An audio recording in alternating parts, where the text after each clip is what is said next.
Star Citizen has a backlog of unfinished ships so big it might take a combined 35 years of developer time to finish them. Understandably then, with the introduction of yet another large JPEG concept ship, the discussion of this practice has once again come to the forefront amongst Star Citizen backers. When is the backlog of unfinished ships too big? So recently, friend and fellow Star Citizen content creator Salty Mike reached out to me and a couple other content creators to see whether or not we would like to have a discussion with him on his upcoming Sunday podcast on this subject. Link in the description, by the way. I hope you'll join us for the discussion. And that got me thinking more deeply about the issue, specifically whether it is an issue or not. After some looking into it, I found that it probably isn't as bad as some people are making it out to be, but there are still some problems. So let's get into why by starting to look at why the backlog is such an issue. Oh, and if you like this video by the end and you think I deserve it, don't forget to hit that like, subscribe button, and the bell icon to show your support.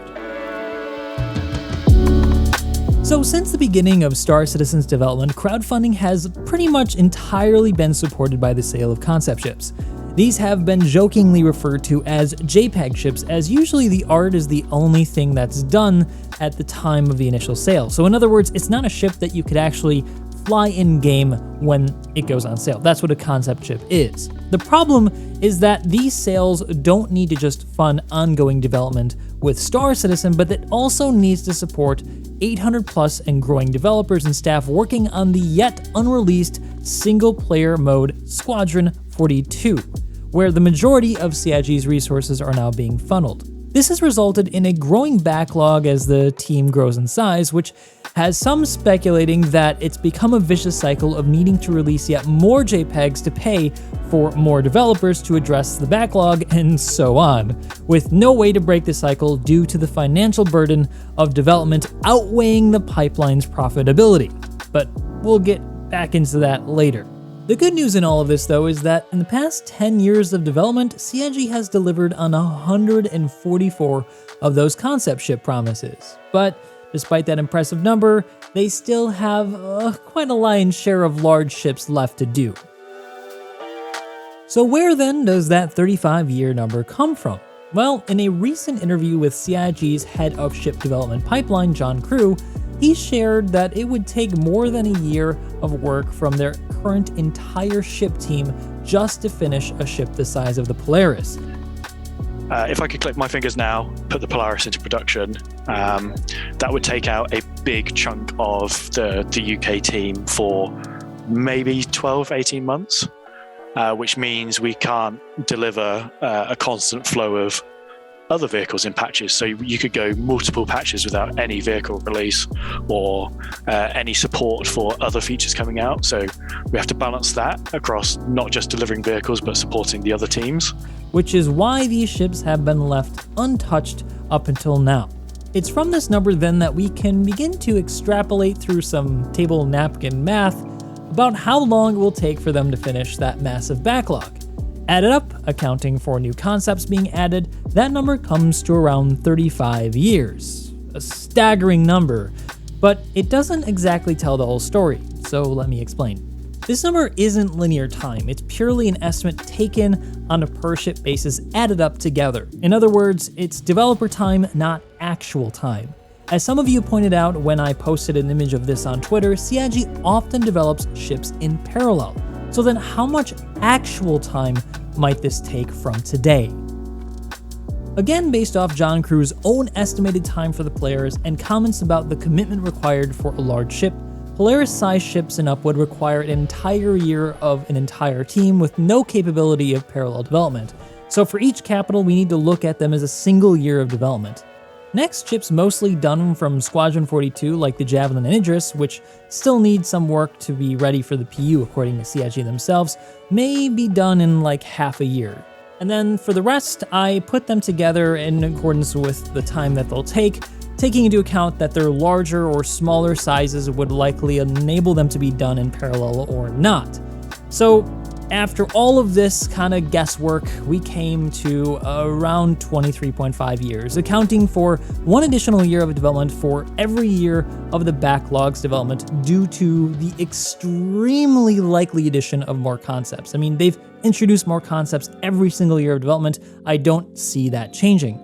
However, this number is still probably on the larger side, because we need to take into consideration the fact that the team is likely to double in size over the next couple of years as they have planned, and then the pipeline will also likely become much more efficient, which will enable them to cut this time down to maybe around 7 to 8 years. Again, guys, I'm ballparking here. This isn't set in stone, but something about this number seems to ring true. Because remember that nothing about this table napkin math takes into consideration the 100 plus existing ships they're going to need to go back and redo to bring them up to gold standard, some of which will take a considerable amount of time due to the nature of their design, like the modular Caterpillar or the massive 890 jump, which still needs its interactable ship systems pending next year's new ship systems rework to make like all the different modules replaceable and interactable and reroutable through engineering. And also, let's not forget that the real picture of capital ship development is also rather unprecedented. Alright, so sorry for the long-winded explanation here. I know that there's going to be a lot of buts and actuallys in the comment section, so I just wanted to at least address some of them as far as I could foresee. So then, the short of it is that with everything, 7 to 8 years is probably on the optimistic side. A kind of best case scenario for current and future concepts. Now, a lot can happen in nearly another decade of development. CIG's current model is unparalleled in the industry, so there's not really anything we can look to and say that, they're at this point going to start losing interest and funding will fall off. But despite this, I don't think hope is lost. One thing that I think needs to be considered is the impact of Squadron 42's release. As previously discussed, right now the ship pipeline is the linchpin of Star Citzen's funding. Despite near all of their resources being poured into Squadron 42 for at least the past 3 to 4 years, the pipeline has continued to support development, from which we can infer means that the pipeline pays for itself several times over. I really don't think people are giving Star Citizen money because of Squadron 42. They've done virtually no advertisement for it. Put another way, if this model didn't work, they would have closed shop already. This means that when Squadron 42 is finally released and actually starts paying for itself in wider sales for those waiting for an actual product, financial burdens for the backlog of unfinished ships will likely be significantly relieved. That translates then into more funding for developers without the need for more concept ships. However, I wouldn't ever count on them not making more concepts, so I think we can probably kind of guess that they're going to just keep doing this forever. So then, is a course correction really even needed?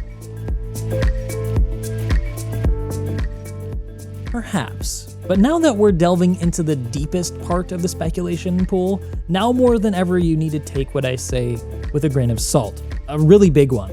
I'm not part of CIG and I can't see their numbers for how much ship sales truly support the entirety of CIG.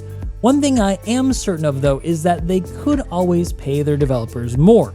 There have been unsubstantiated reports that a lot of these hiccups with the ship pipeline are due to people leaving CIG who are part of the ship team, and talent retention has also rumored to have been a problem due to reports of them paying on the lower end of the industry spectrum.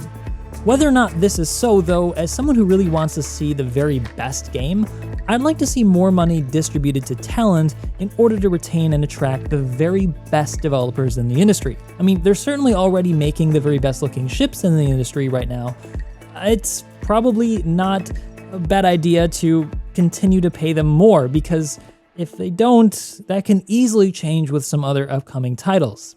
Even if this comes at the expense of securing some additional private investment, I think the project might actually be better for it. As for this practice of selling JPEGs and if it should stop, as someone who wants to see Star Citizen succeed, I don't think it's a bad thing to support CIG through concept sales.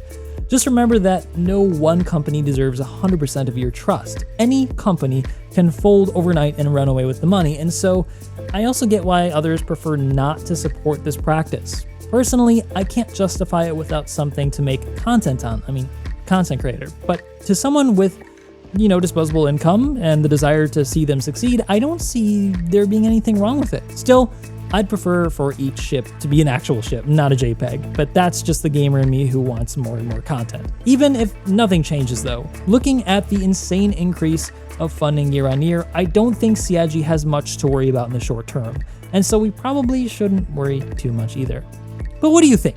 Have I done the camp of the White Knight, or do you think that this is a reasonable take? Let me know your thoughts down in the comment section below. And don't forget to check out the podcast. If you missed it, it'll probably be on Salty Mike's channel, so you can listen to the whole thing in retrospect. Thanks for watching.